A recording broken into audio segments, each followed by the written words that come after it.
Assalamualaikum warahmatullahi wabarakatuh. Halo teman-teman, bagaimana kabar kalian hari ini? Semoga teman-teman selalu dalam keadaan sehat ya. Nah, untuk hari ini kita akan memasuki materi baru ya terkait bangun ruang sisi datar. Jadi, bangun ruang sisi datar ini kita bagi menjadi beberapa bangun. Yang pertama itu balok, kemudian yang kedua itu adalah kubus, yang ketiga prisma, dan yang terakhir adalah limas. Tapi untuk masa pandemi ini kita hanya akan belajar mengenai prisma dan limas. Untuk hari ini kita akan fokus pada unsur dan sifat dari bangun prisma. Silahkan teman-teman bisa menyimak video ini hingga tuntas. Nah, sebelum kita belajar mengenai limas, kita mengingat dulu apa itu balok ya. Jadi balok itu adalah bangun ruang seperti ini ya teman-teman ya. Jadi ini namanya adalah balok A, B, C, D, E, F, G, H. Jadi untuk penulisannya kita tulis dari alas atau bawahnya A, B, C, D, E, F, G, H. Seperti ini ya. Jadi ini dibaca balok A, B, C, D, E, F, G, H. Dulu mungkin di SD sudah pernah ya. Nah, kemudian unsur-unsur dari balok. Yang pertama itu adalah titik sudut. Titik sudut merupakan perpotongan dari 3 buah rusuk. Mana yang dinamakan titik sudut? Nah, ini yang dinamakan titik sudut. Titik A, kemudian titik B, ada lagi titik C, titik D, titik E, F, G, dan H. Nah, ini ada 8 titik sudut untuk balok ya. Jadi itu yang dinamakan titik sudut. Nah, kemudian apa itu rusuk? Nah, kalau rusuk itu adalah perpotongan dua bidang yang berupa garis. Jadi contohnya seperti ini, rusuk AB, rusuk AB, kemudian rusuk BF, kemudian rusuk AD. Nah, ada lagi BC, CG, kemudian GF, kemudian FE, dan seterusnya. Untuk balok itu memiliki 12 rusuk ya. Kemudian yang dinamakan unsur bidang. Bidang itu adalah sisi yang membatasi suatu bangun ruang.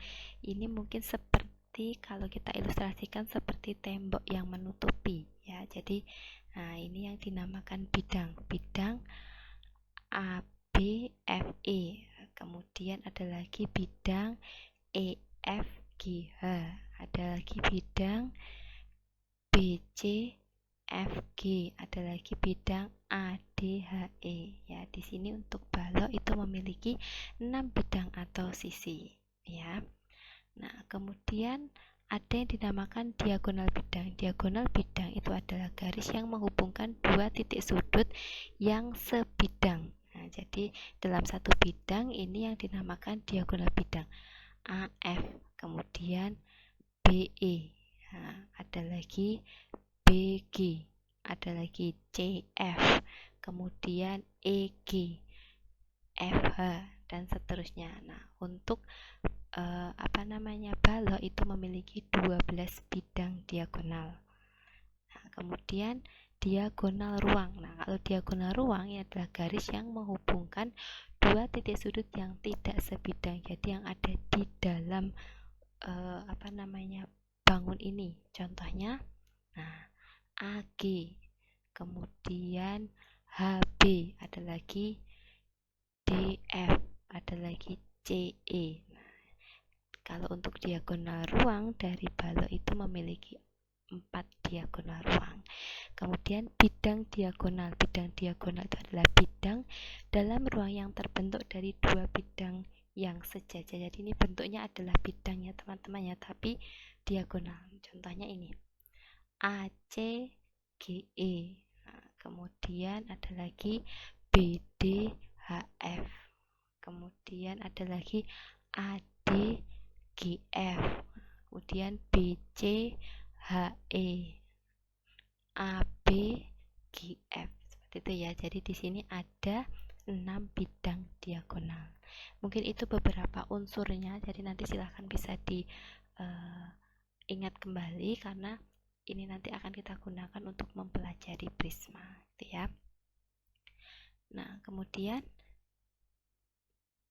jaring-jaring balok. Jadi itu merupakan pembelahan suatu bangun yang berkaitan sehingga jika digabungkan akan menjadi sebuah balok. Jadi misalkan ada gambar A seperti ini, balok KLMNOPHR, ketika mesin buka atau belah ternyata membentuk jaring-jaring seperti ini. Nah, inilah yang dinamakan jaring-jaring balok. Jadi nanti ketika ini saya gabungkan itu akan membentuk sebuah balok. Nah, kembali diingat bahwa untuk luas permukaan balok itu adalah 2 kali panjang kali lebar ditambah panjang kali tinggi ditambah lebar kali tinggi. Kemudian untuk volumenya adalah panjang kali lebar kali tinggi. Ini hanya untuk mengingat saja ya teman-teman ya. Nah, misalkan ya di sini perhatikan ada gambar balok yang pertama ya, balok PHI RSTUVW. Nah, kemudian di sini saya belah dari WU. Jadi kita belah dari tengah-tengah, ternyata akan membentuk dua bangun seperti ini. Nah, dua bangun ini ternyata membentuk prisma segitiga karena alas dan atasnya ini bentuknya sama, yaitu segitiga. Nah, inilah yang dinamakan prisma. Jadi prisma ini terbentuk dari sebuah bangun datar balok gitu ya teman-teman ya. Jadi ketika balok PQRST-UVW diiris menjadi dua akan membentuk dua buah prisma tegak, yaitu prisma tegak APHI STUW dan HSRVUW gitu ya. Nah, mengapa kita harus belajar mengenai bangun prisma? Jadi dalam kehidupan kita sehari-hari ini banyak kita jumpai ya teman-teman ya, menggunakan konsep dari prisma ini. Nah, ini misalkan ada atap. Nah, atap, kemudian di sini ada bangunan ya, bangunan kaca. Kemudian di sini ada paving block juga. Nah, ini ternyata juga bermanfaat untuk para pekerja ya teman-teman ya, untuk mempermudah dalam pekerjaannya, terutama untuk paving block ini. Jadi bisa memperkirakan berapa banyak paving block yang dibutuhkan untuk membuat halaman di situ ya tertutup oleh paving block. Kemudian nanti di ketika teman-teman SMA itu juga akan mempelajari terkait kubus dan prisma juga, tapi dengan materi yang lebih berkembang lagi. Nah, di sini jadi prisma itu adalah bangun ruang yang dibatasi oleh dua bidang berhadapan yang kongruen atau sama dan sejajar serta bidang-bidang lain yang berpotongan menurut rusuk-rusuk yang sejajar. Jadi nanti ada alas dan atapnya itu sama ya teman-teman ya. Jadi misalkan segitiga berarti alas dan atapnya sama-sama segitiga. Ketika nanti segi lima berarti atas dan atapnya juga segi lima. Nah, unsur dan penamaan prisma. Jadi nanti untuk penamaannya itu tergantung dari alasnya ya. Kalau nanti alasnya segitiga, maka prismanya dinamakan prisma segitiga seperti ini. Jadi ketika N-nya nanti 3, dinamakan prisma segitiga karena alas dan atapnya itu adalah segitiga gitu ya. Sekarang kita akan mencari banyak sisi, banyak rusuk dan banyak titik sudut. Nah, di sini kita sudah ada rumus teman-teman ya. Ketika nanti diminta untuk mencari prisma segi 15 kan kita harus menggambar. Nah, itu mungkin terlalu ribet ya. Jadi ini ada rumusnya ketika mencari banyak sisi. Nah, coba kita hitung ya. Ketika N-nya itu kita ganti 3, prisma segitiga, berarti N-nya kita ganti 3 itu 3 ditambah 2 sama dengan 5. Coba kita hitung, ternyata benar ya teman-teman ya, ada 5. Jadi atas, kemudian bawah, sampingnya ada 3, berarti ada 5. Kemudian rusuknya kita hitung, ternyata ada 9 di sini ya. 1 2 3 4 5 6 7 8 9. Coba kita hitung menggunakan rumus 3 kali N, N-nya kita ganti 3, berarti 3 kali 3 sama dengan 9. Kemudian titik sudut kita hitung coba ya, 1 2 3 4 5 6. Ternyata ada 6. Kita coba dengan rumus 2 kali N, N-nya kita ganti 3, berarti 2 kali 3 sama dengan 6. Ternyata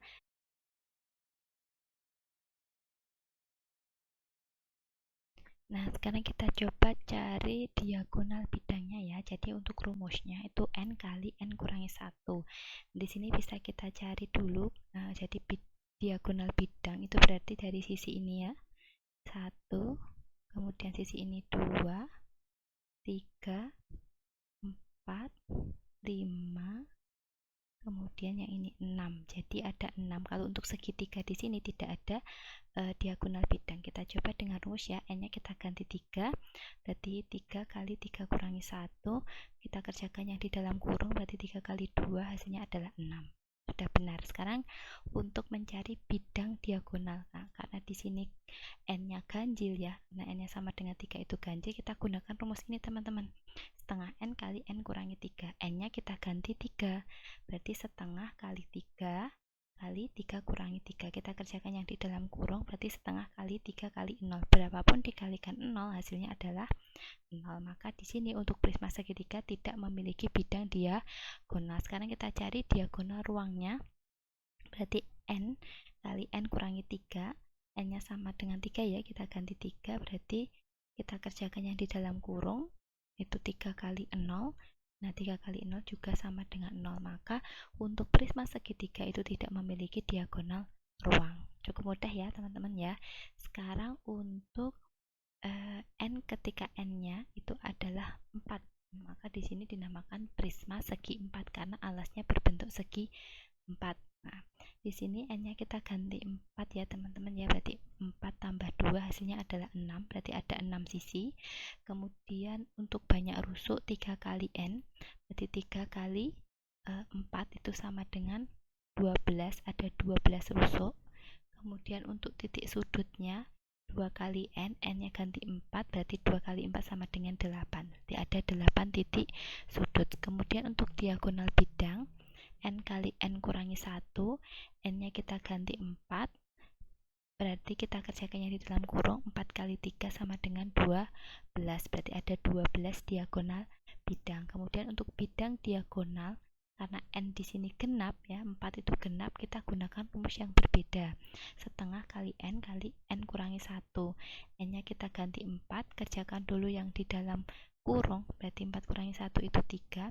Ada yang bisa dicoret ya, di sini 2 dan 4 sama-sama dibagi 2, berarti di sini jadi 2, berarti 2 kali 3 sama dengan 6. Ada 6 bidang diagonal. Kemudian untuk diagonal ruang, berarti 4 kali 4 kurangi 3, kita kerjakan yang di dalam kurung, 4 kali 1 sama dengan 4. Ada 4 diagonal ruang. Itu ya teman-teman ya. Jadi kita tinggal menggunakan rumus saja. Nah, untuk prisma segi 5, nah kita bisa menggunakan rumus tadi, nanti bisa pakai cara ya teman-teman ya. Itu ada 7 sisi, kemudian rusuknya ada 15, kemudian titik sudutnya 10, diagonal bidangnya 20, bidang diagonalnya ada 5, diagonal ruangnya ada 10. Itu untuk prisma segi 5 atau N-nya sama dengan 5. Nanti bisa dihitung menggunakan rumus-rumus ini. Kemudian untuk segi 6, ketika N-nya sama dengan 6, maka sisinya ada 8, rusuknya 18, titik sudutnya 12, diagonal bidang ada 30, bidang diagonal ada 15, dan diagonal ruang ada 18.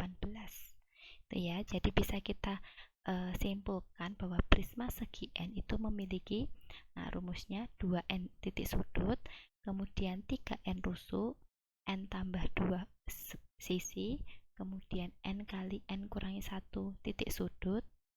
Mohon maaf, ini adalah diagonal bidang ya teman-teman ya. Kemudian bidang diagonalnya ini ada ketika N-nya genap, ini rumusnya. Kemudian ketika N-nya ganjil juga berbeda rumusnya.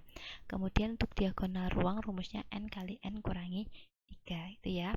Nah, di sini ada prisma khusus ya teman-teman ya. Jadi prisma dengan alas dan tutup berbentuk persegi itu dinamakan balok. Nah, ini contohnya ya. Jadi alas dan atapnya ini kan bentuknya adalah persegi, maka ini juga sama saja dinamakan balok. Kemudian prisma dengan alas dan tutup yang bentuknya lingkaran itu disebut tabung ya, karena alas dan tutupnya itu sama. Nah, di sini untuk jaring-jaring prisma, jaring-jaring tadi sudah disampaikan ya. Nah, kalau misalkan nanti ada ini jaring-jaring prisma segitiga ketika dibuka. Nah, bentuknya seperti ini yang C ya teman-teman ya. Ini adalah prisma segitiga, ini jaring-jaringnya. Kemudian nanti untuk prisma segi empat akan didapatkan ketika kita buka, itu akan membentuk seperti ini jaring-jaringnya ya.